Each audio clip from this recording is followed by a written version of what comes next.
कैसे हैं आप लोग। आज आप लोगों को फंडामेंटल यूनिट ऑफ लाइफ के एनसीईआरटी बुक से एक्सरसाइज करवाने जा रहा हूं, तो इसको देखिए क्या है। फर्स्ट क्वेश्चन क्या है, देखिए ध्यान से।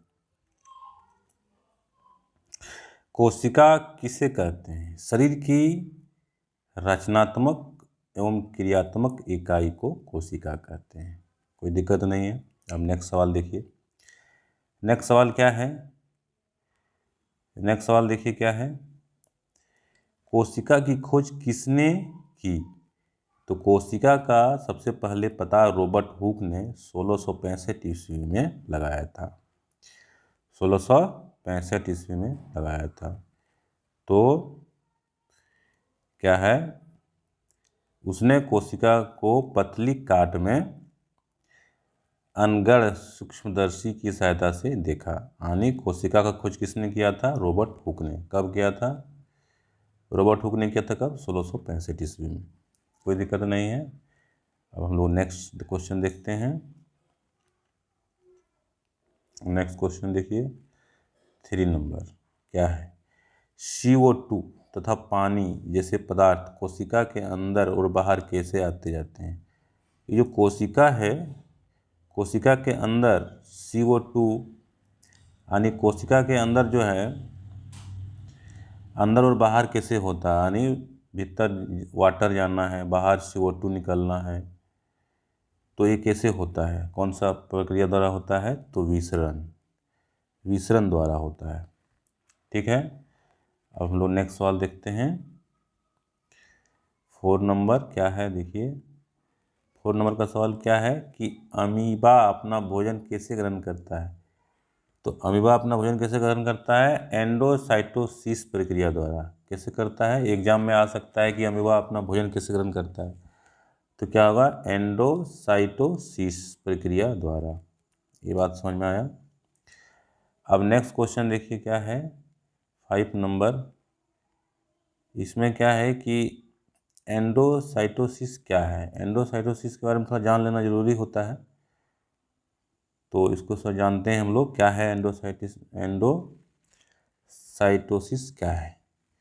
इसको देखिए क्या है कि एक कोशिका जीवों में कोशिकीय झिल्ली के लचीलेपन के कारण जीव बाह्य पर्यावरण से अपना भोजन ग्रहण करते हैं और कोशिका झिल्ली पुनः अपने पूर्व अवस्था में आ जाता है। इसके बाद कोशिका पदार्थ ग्रहण कर पचा जाता है। इस प्रक्रिया को एंडोसाइटोसिस कहते हैं। यानी कोशिका जो होता है, मतलब जो अमीबा होता है, ये अमीबा जो होता है, तो अमीबा क्या करता है कि अपनी जो इसकी झिल्ली होता है, ये जो झिल्ली होता है ये बहुत लचीला होता है और इसी लचीला झिल्ली के कारण जीव बाह्य पर्यावरण से अपना भोजन ग्रहण करते हैं और इसी से अपना भोजन को ग्रहण करता है, अपने अंदर ले जाता है। तो कोशिका झिल्ली पुनः अपने पूर्व अवस्था में आ जाता है और अपनी पूर्व अवस्था में कोशिका झिल्ली जो है अपनी पूर्व अवस्था में आ जाता है। इसके बाद कोशिका पदार्थ ग्रहण कर पचा जाता है। इस प्रक्रिया को एंडोसाइटोसिस कहते हैं। एंडोसाइटोसिस कहते हैं। तो एग्जाम में आएगा कि अमीबा अपना भोजन कैसे ग्रहण करता है, तो एंडोसाइटोसिस। ये समझ में आ गया। अब नेक्स्ट देखते हैं हम लोग 6 नंबर का सवाल देखिए क्या है। प्लाज्मा झिल्ली को वर्णात्मक पारगम्य झिल्ली क्यों कहते हैं? तो प्लाज्मा झिल्ली जो होता है कुछ पदार्थों को अंदर तथा बाहर जाने देती है। यह अन्य पदार्थों को जो है की गति को भी रोकती है। प्लाज्मा झिल्ली को वर्णात्मक प्लाज्मा झिल्ली कहते हैं। यानी प्लाज्मा झिल्ली जो है सभी पदार्थों को अंदर और सभी पदार्थों को बाहर आने नहीं देती है। कुछ पदार्थों को ही अंदर और कुछ पदार्थों को ही बाहर जाने देती है। तो इसीलिए प्लाज्मा झिल्ली को वर्णात्मक पारगम्य झिल्ली कहते हैं। ये बात समझ में आया। अब नेक्स्ट देखते हैं 7 नंबर का क्वेश्चन क्या है, देखिए परासरण क्या है? परासरण का हिंदी क्या होता है?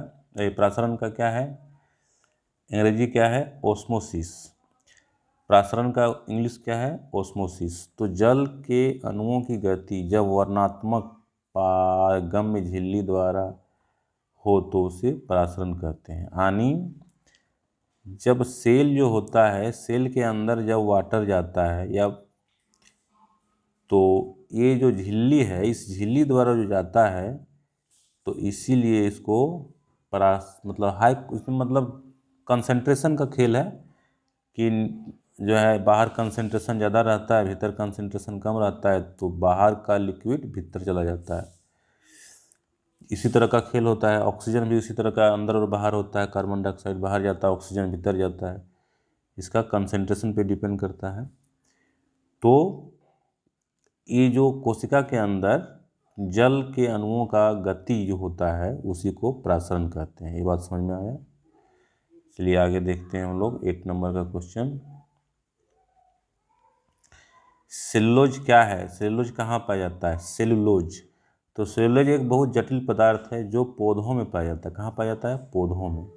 और पादप कोशिका भित्ति मुख्यतः सेलुलोज की बनी होती है। किसकी बनी होती है? सेलुलोज की बनी होती है।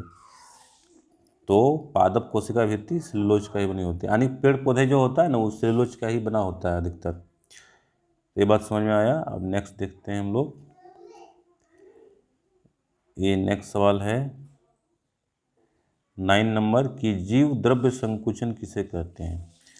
जब किसी पादप कोशिका में परासरण द्वारा पानी की हानि होती है तो कोशिका झिल्ली सहित आंतरिक पदार्थ संकुचित हो जाते हैं। इस घटना को जीवद्रव्य संकुचन कहते हैं। यानी जब सेल के भीतर से जब पदार्थ जो है बाहर निकलने लगता है, यानी बाहर कंसंट्रेशन कम हो जाता है, तो अंदर का पानी बाहर जाने लगता है सेल से, और ये सेल संकुचित हो जाता है। इसे जीवद्रव्य संकुचन कहते हैं। ये बात समझ में आया होगा? ये देख सकते हैं, ये देखिए जीवद्रव्य संकुचन एग्जाम में आएगा किसी तरह ऑब्जेक्टिव क्वेश्चन, तो आप बना सकते हैं इससे संबंधित। नेक्स्ट क्वेश्चन देखिए क्या है। एग्जाम में से आता है कि डीएनए का पूरा नाम क्या है? तो डीएनए का पूरा नाम क्या है? Deoxy ribonucleic acid. इसका पूरा नाम क्या है? Deoxy ribonucleic acid. ये देखिए डीएनए का पूरा नाम क्या है? Deoxy ribonucleic acid. ये बात समझ में आया?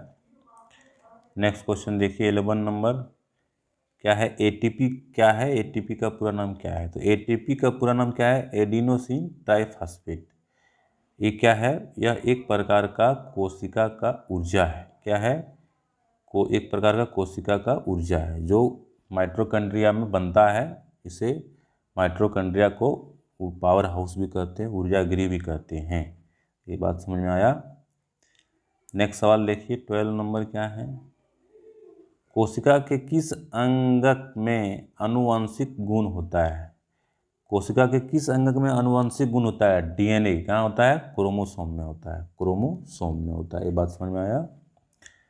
नेक्स्ट सवाल देखिए 13 नंबर। 13 नंबर क्या है?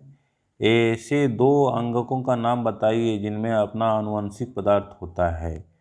आनुवंशिक पदार्थ कहाँ पर होता है? एक तो देखिए कोशिकाओं में जो होता है आनुवंशिक पदार्थ तो नाभिक में मिलता है, लेकिन नाभिक के अलावा भी 2 अंगक होता है कोशिका के अंदर जहाँ पर आनुवंशिक गुण पाया जाता है। एक है माइटोकॉन्ड्रिया, दूसरा है प्लेस्टिड। प्लेस्टिड में पाया जाता है और माइटोकॉन्ड्रिया में पाया जाता है। ये बात याद रखना है। माइटोकॉन्ड्रिया और प्लेस्टिड में भी जो है क्या पाया जाता है? मतलब आनुवंशिक गुण पाया जाता है, यानी वहाँ भी क्रोमोसोम पाया जाता है। ये बात समझ में आया?